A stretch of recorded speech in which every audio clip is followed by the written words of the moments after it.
Well, it is important to start by saying that legislation constitutes the final product of a lengthy process, beginning from a policy concept and ending with the realization of the desired regulatory results. In other words, legislation is simply one part of the process whereby a policy officer conceives of a regulatory concept.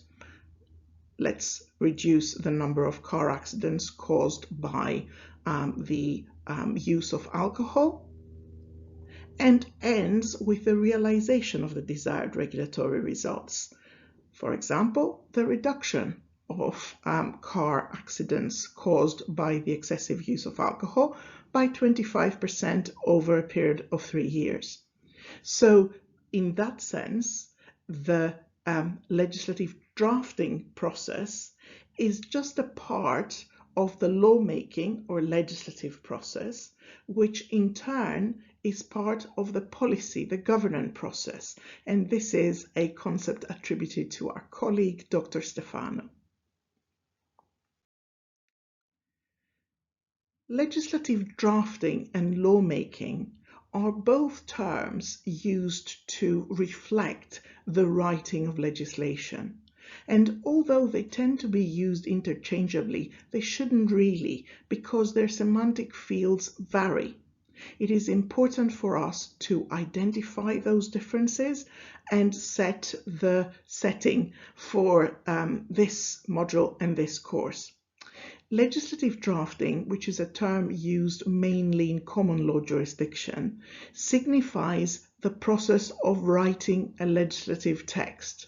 So it starts from the moment when drafting instructions are received to the time that legislation is passed by Parliament.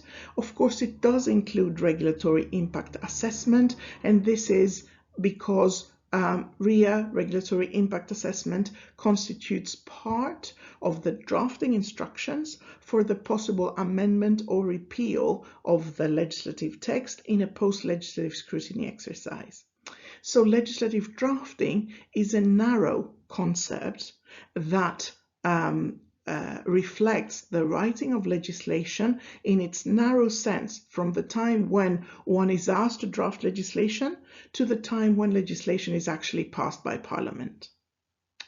Lawmaking, which is a term used mainly in civil law jurisdiction, reflects the wider process of writing legislation.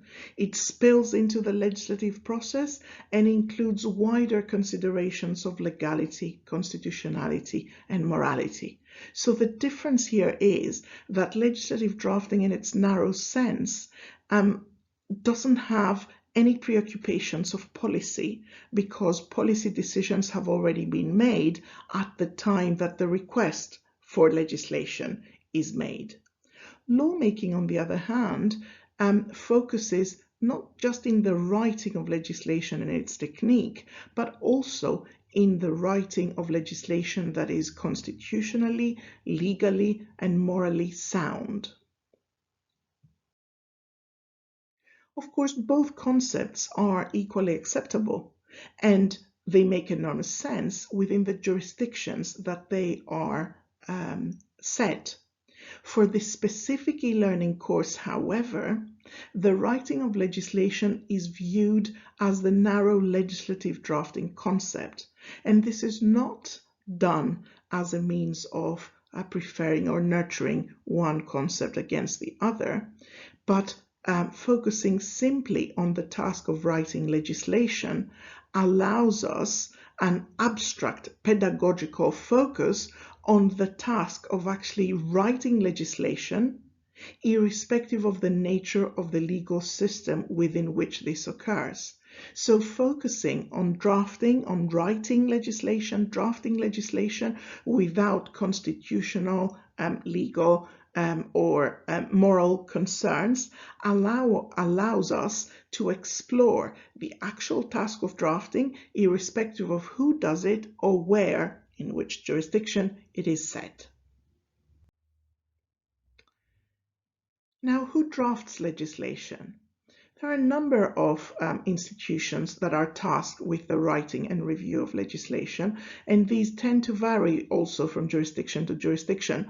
But this is not important really, because at the end of the day, the methodology of legislative drafting remains absolutely the same. With specific reference to our own group attending this course, parliaments have a crucial role to play in lawmaking in its wide sense, but also very much so in legislative drafting.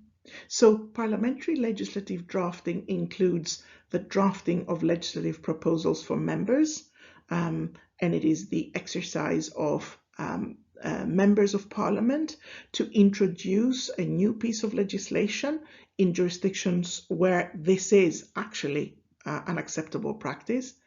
But perhaps more importantly, I think for me, especially with reference to the volume and value of the contribution of parliamentary drafters, is the drafting of amendments.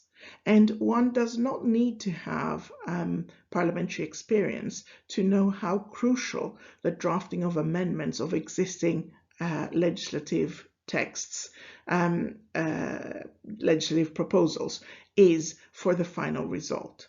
Finally, parliaments, of course, scrutinize legislation, both at the pre and post legislative scrutiny stage. It is therefore imperative for members of parliament and clerks in parliament, so parliamentary officers, to be aware of what is good legislation, how it is achieved, and how it is pursued. So in my 28 years of teaching legislative drafting, I have yet to come across a single drafter who would tell me that their aim in life is to draft bad legislation. We all aim to achieve good legislation. It's just we're inhibited from doing that because there is yet to be found a single agreed definition of legislative quality that would allow us to identify where we're heading to and therefore agree on how we will get there. And I think the problem until now, until quite recently, has been that drafters looked to compile an exhaustive list of virtues that would always lead to legislation of good quality. So often drafters would say, well, a clear text is a good text. Others would say a plain language text is a good text, and none of them would agree.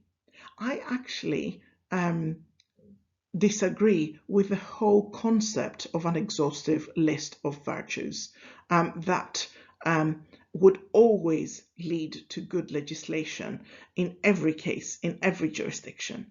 So my view, my hypothesis, is that this is not the case, that there are no natural laws of drafting to be followed always without exception, and always without exception lead to a good piece of legislation.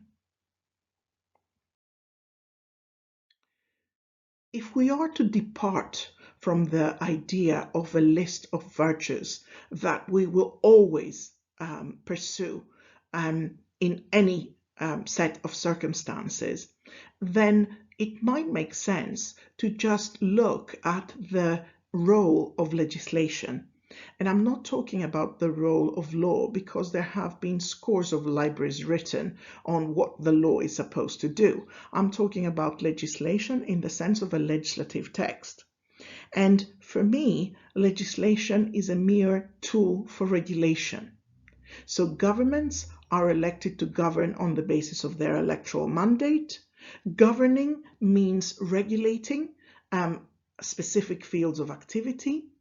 Regulating requires, amongst others, legislation, although of course legislation is a solution of last resort, because it is often quite more effective to introduce a publicity campaign than to add another piece of legislation in the volume of compilations of laws in a jurisdiction.